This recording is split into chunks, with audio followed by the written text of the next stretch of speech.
Hey guys, Metal Driver here bringing you an AEW Unrivaled review. And today I'll be looking at Series 1, Cody. So looking at the front of the box you have an image of Cody Rhodes and a packaging that's very similar to the Jax WWE Classic Superstars line. The sides of the box feature the AEW logo and an image of Cody Rhodes. The back of the box features an image of Cody, his signature, and the event and date that this picture was taken. Double or Nothing, May 25th, 2019, Las Vegas, Nevada. And you also see the rest of the figures that are in this wave. Alright, now that we have looked at the box, let's go ahead and open this figure up and take a closer look at Cody. Alright, and here is Cody out of the packaging. But first, let's take a look at the accessory that he comes with. So the only accessory that he has is this sledgehammer, which looks pretty basic.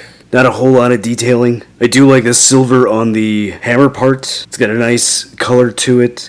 There's a little bit of bleeding down here. And then I do have a Mattel sledgehammer. This is the one that came with the Ultimate Edition Triple H. So you can see the two side by side. So the Mattel one has a longer handle, but the AEW hammer that comes with Cody has a bigger hammer head. Alright, taking a look at the head sculpt. So this is actually really good. It has a really good likeness to Cody. I like how this turned out. The sculpt work is really well done. The paint came out really well on this figure.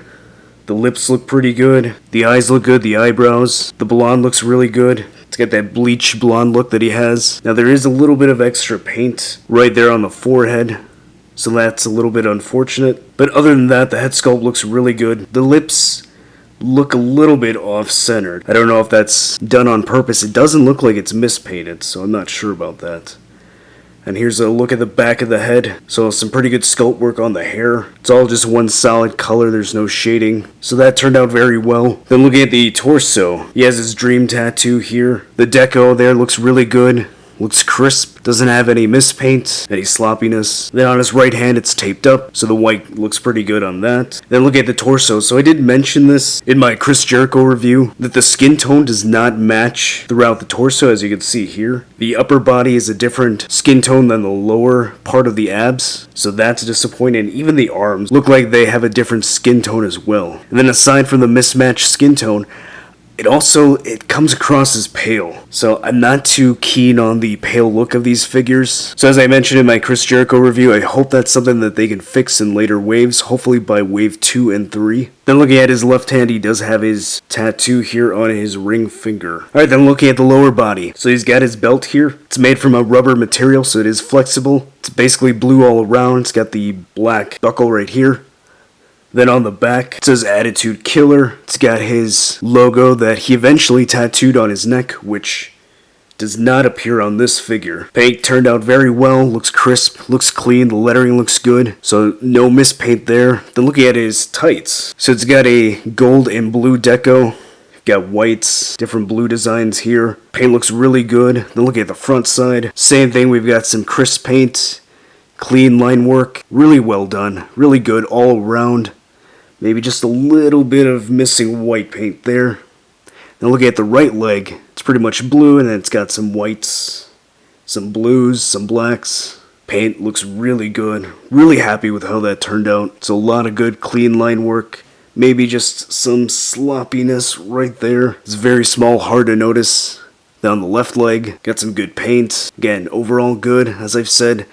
A lot of good clean line work here, so I like that. So they really did a good job on the paint apps of the figure. But I also like how there are wrinkles in the tights. So it's not just a solid, smooth leg. So it looks like the tights are bunching up, so that looks really good. So that's nice attention to detail. And on the back of the knees, not much there. Then look at the boots. It's got a blue and white design.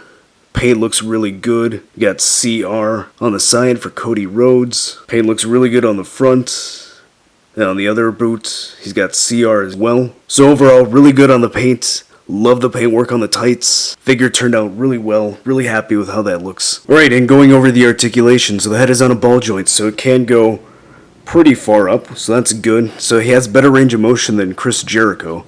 He can look really far down. So good range of motion there. He can turn side to side, and he can tilt. And actually, if you move the head to the side, it's not just a ball joint and peg like the Mattel figures. There's actually a hinge. So I haven't popped this head off, so I think I can assume that it's a ball joint with a hinge similar to the Marvel Legend figures. Shoulders have a hinge which allows it to go really high up. You can rotate all the way around. There's a bicep swivel, double jointed elbows, which have very good range of motion. A nice feature that the Unrivaled figures have. In order to get this from Mattel, you'd have to get an Ultimate Edition figure. There's a swivel at the wrist and a hinge. He has a diaphragm joint which allows the torso to go that far back, that far forward. So I think there's a ball joint there. Then at the waist, he can twist side to side. And I do believe that there's another ball joint there, so he can go even further forward. So that's really good range of motion.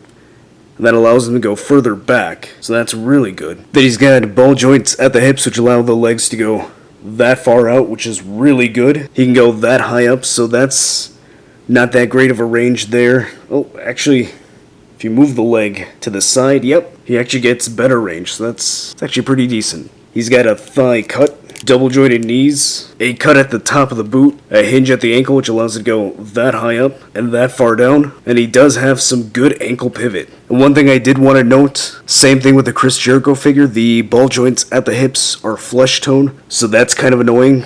Would have been better if they had painted this one blue and this one gold. Alright, and I don't have a Cody Rhodes Mattel figure to compare the AEW Cody, but I do have here Seth Rollins, and both Seth and Cody are roughly about the same height in real life. So here's a comparison of the two figures side by side.